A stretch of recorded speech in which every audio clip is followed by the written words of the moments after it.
Studios, the AusBiz COB is the key stuff you need to know about the day in business and finance.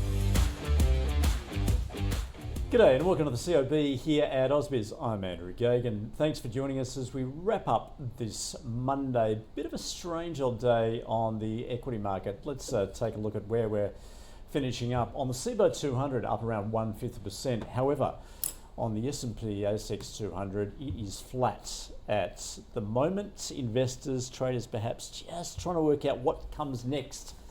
And of course, weighing more broadly at the moment is what's going on geopolitically, with no end in sight to that conflict in the Middle East, with the Iranians saying the ceasefire is over, and the Americans, the ninth successive night, in fact, of launching attacks on Iran. Let's get to our themes of the day. I should also mention, just taking a look at S&P 500 futures, they're flat at the moment, so perhaps US market, they're looking for direction also.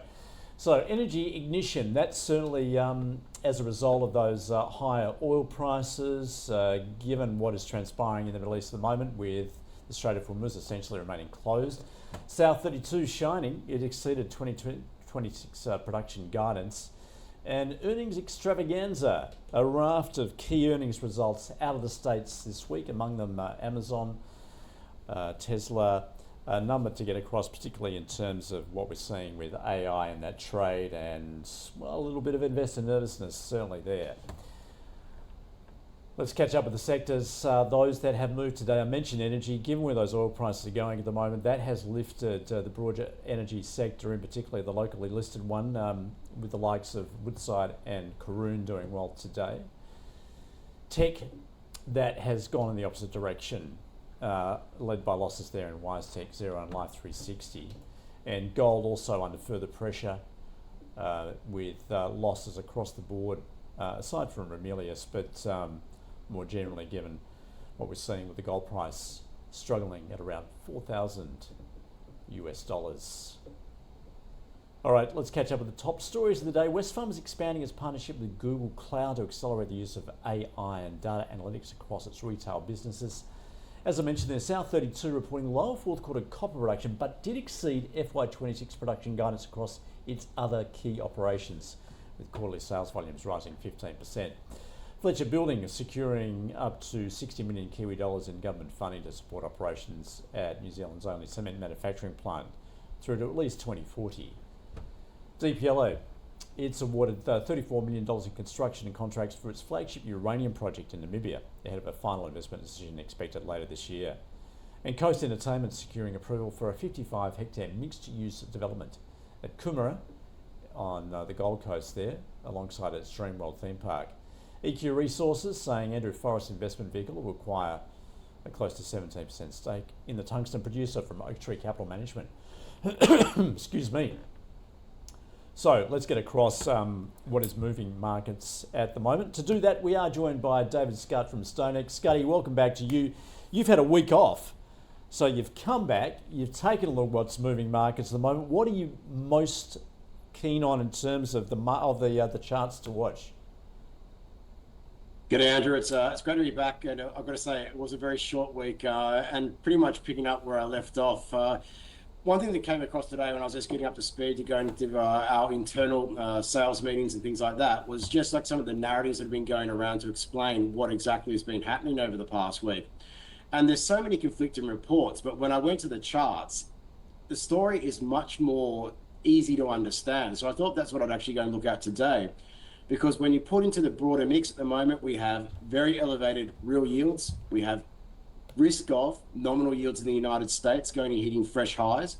We have the US dollar stronger and volatility is up there. And we've got key earnings reports coming up. So when you put that all into the mix, I'm not surprised to go and see that more broadly, risk appetite remains on the nose at this point in time. All right, we'll see if we can get, I think we're just struggling to get those charts up, but what are you seeing with the US 10 at the moment? What's that telling you? At the moment, look, I tend to go and focus more on what's going on when it comes to, so this looking at here is benchmark 10-year Treasury note futures. So 10-year yields, if you take the actual underlying bond, this is the futures contract for that. So basically it gives you a steer as to where you see directional risk for yields coming at the moment. And what we've seen over recent months is just been this relentless grinding move higher. And you've got these technical patterns called rising wedges, which are what's called a bearish continuation pattern, which basically means it keeps going lower over time. And I've just tried to go and demonstrate that with the red dotted line. And what that's telling me at this point in time is that despite all the talk about the softer inflation prints last week, the price action's really not confirming that. It suggests that the lows that we saw that were set back in June are at risk, and that points to the potential we could go and see yields go and surpass that as well. So from a risk appetite perspective, from the futures price action, it's definitely bearish when it comes to broader risk sentiment at this point in time. All right, then we take a look at the US dollar. What are you seeing with the Dixie at the moment and how that relates to what you've just been speaking of? Yeah, so you've got rising real yields, you've got rising nominal yields, or the risk of it at this point in time, and then that's just feeding through to the US dollar index. So at the moment, it's nowhere near back to the levels that we saw earlier this year, but we are starting to go and get this pattern where we're seeing higher lows take place. And until that gets broken, it's very difficult to get too bearish on the buck at this point in time. It's just consolidating the other breakout that we saw back in June over the course of recent weeks. And unless we go and see a pullback in real yields and a pullback in nominal yields, to me, it still points to an environment where you've got a stronger US dollar. So you look at the implications for various asset classes, things that are priced in US dollars that don't offer a yield or very, very low yield, like precious metals, like crypto, like very highly speculative tech stocks that are linked to AI build out. So you put that into the mix, those two factors alone, I think, go a long way to explaining why the market cannot go and get a turnaround in sentiment at this point in time. And so to me, the more broad aspect is that until that dynamic changes, you're going to have this sell and rallies environment continue. And Scotty, it does come at a time where investors are increasingly questioning that AI trade, the vast amounts of capex, whether they're going to see the returns. Of course, it coincides with what we just heard out of China on the weekend, where this new model has emerged that potentially challenges the likes of Anthropic at a much cheaper level there too, and it's open source. But we have seen cracks emerge, particularly in the semi-stocks. What are you seeing? You know, that Kimi K3 model, again, it's one of those narratives that looks very bearish at the moment, but certainly well before that actually news when it hit, the price action's been really clear. And I think, to me, the big epicenter that I'm focusing on is the KOSPI. So this is a side-by-side comparison chart. On the left-hand side, you've got the KOSPI futures. And the red arrow that I'm pointing to there, that weekly candle, that's known as dark cloud cover. And it's not a really well-known technical signal, but it suggests that moment there was downside risk emerging in that particular market, which I think is leading the broader AI move at this point in time. So you can see since that weekly candle, it's just been one-way traffic, and there is the potential for an extension of that move further.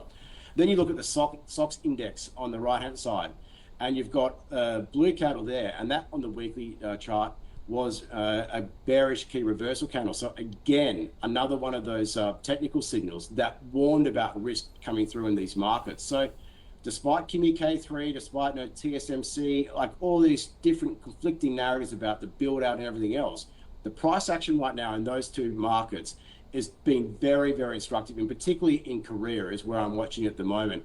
And we just happen to have SK Hynix reporting earnings as well on Wednesday this week. So that's going to be a really key catalyst. Now, I'm not going to be rushing in to go and buy any dip at this point in time, but I am watching the price action really closely, particularly on the weekly time frame, to get a sense as to where directional shifts may lie over longer time frames. At this point in time, there is a lot of speculation out there. There's also the potential for a squeeze on shorter time frames because we have all those earnings announcements coming out, like SK Hynix, like Alphabet later on the week, and also Intel as well on Thursday. Closer to home, Scotty, what are you watching here? We're a bit short of news to trade on. We've got production reports coming through on the equity market. Data-wise, we've got jobs later this week. Next week, it's going to all be about inflation. Really just feels like we're going through the motions here domestically. I think everyone knows that the housing market is definitely cooled and is now rolling over. The key thing now is, what does that mean for inflation?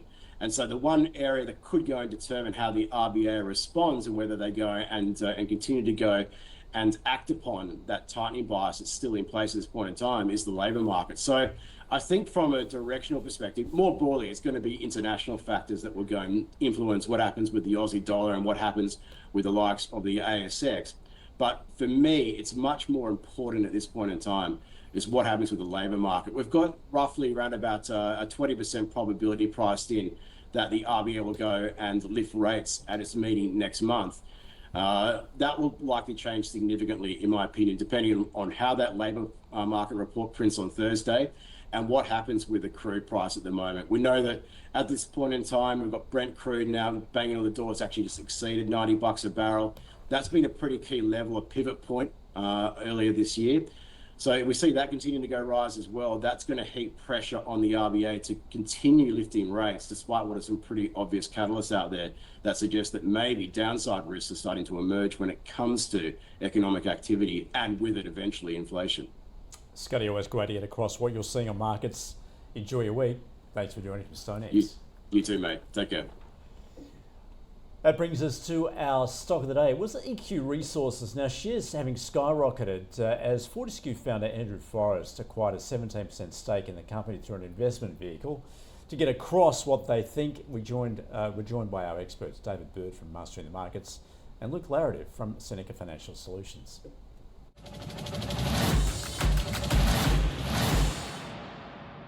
Tungsten producer. It's actually one of the largest in the Western world. So management has expanded aggressively over the last few years, and the decision has helped by the higher tungsten prices, obviously, as well, and obviously the Chinese supply restrictions as well. The big focus now is increasing production because that's where the next stage of the growth will come from. So up at Mount Cumber in far north Queensland there, it did produce 28,000 metric tonnes in 2026. But it does have a long-term target of 225,000. So still a long, long way to go to reach where they're after. Around a long time. I suppose EQ's been a significant beneficiary of, I suppose, not only higher tungsten prices, but a sort of significant shift in investor demand for defence and defence-related kind of mineral assets. I've looked at this project probably 5-6 times over the course of 10 or 15 years now, so it's not something that's sort of unfamiliar to me.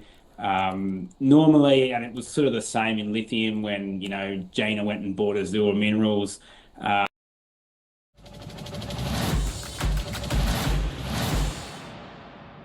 right, let's get across the winners and losers in today's trade then. 4D Medical up almost 7%. A lot of movement in the energy space with the likes of coal stocks, oil stocks also doing well. Also uranium, DPLO updating the market today. Whereas those that have fallen, PEX are off almost 5%. Alcoa came out with results, an update I should say, in terms of production last week. And tech stocks under further pressure, including WiseTech, which is off more than 3%. Now tonight we get core inflation read for June out of Canada, and US earnings season continue. Ryanair, that's obviously UK based, but also Domino's in terms of the consumer discretionary space will be a good read. Now tomorrow we get inflation out of New Zealand, that's second quarter read. The unemployment rate for the UK, in fact tonight they're due to get another Prime Minister, the 7th in the past decade, in fact, Andy Burnham, due to be sworn in as Prime Minister tonight, taking over, of course, from Keir Starmer, who resigned. And we get quarterly updates locally from Hub24 and Alkane Resources. So, let's wrap up where we're finishing on this Monday. Now, on the CBOT 200, looks as though they're going to finish up 0.1%. It is a different story on the S&P ASX 200. It is finishing in the red, down 0.05%, drawn lower there by tech stocks, whereas energy was the outstanding sector, up almost 2% in today's trade. That is the COB. Thanks for watching and listening.